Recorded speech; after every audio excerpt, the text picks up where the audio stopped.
আজ আবার চলে এসেছি আমি আমার রান্নাঘরে। আমার রান্নাঘরে সকল বন্ধুদের স্বাগত জানাই। রুই মাছের কালিয়া বা সর্ষের রুই তো অনেকেই খেয়েছেন। একবার ভাপা রুই খেয়ে দেখুন। প্রথমে আমি মশলাটা রেডি করে নিচ্ছি। 2 চামচ কালো সর্ষে, 2 চামচ সাদা সর্ষে আর 2 চামচ পোস্ত আর 2টো লঙ্কা আমি পেস্ট করে রেখে দেব।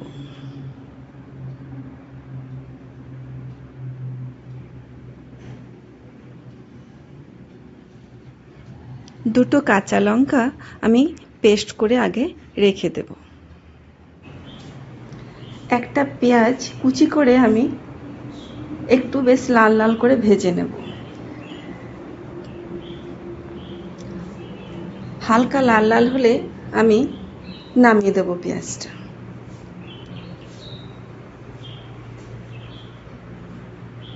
ভাজা হয়ে গেছে, আমি ওভেনে আবার একটা কড়াইতে জল দিয়ে দিলাম।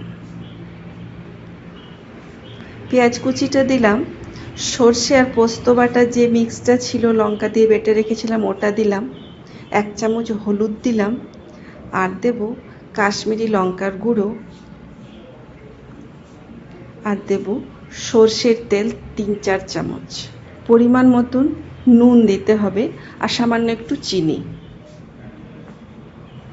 ওপরে আমি সর্ষের তেল 3-4 চামচের মতন ছড়িয়ে দেব। এটা ভালো করে মিক্স করে আমি জল দিয়ে হালকা একটু নেড়েচেড়ে তারপর রুই মাছগুলো আমি ধুয়ে ভালোভাবে রেখে নিয়েছি ওগুলো দিলাম। এরপর ওপরে আমি কয়েকটা কাঁচা লঙ্কা দিয়ে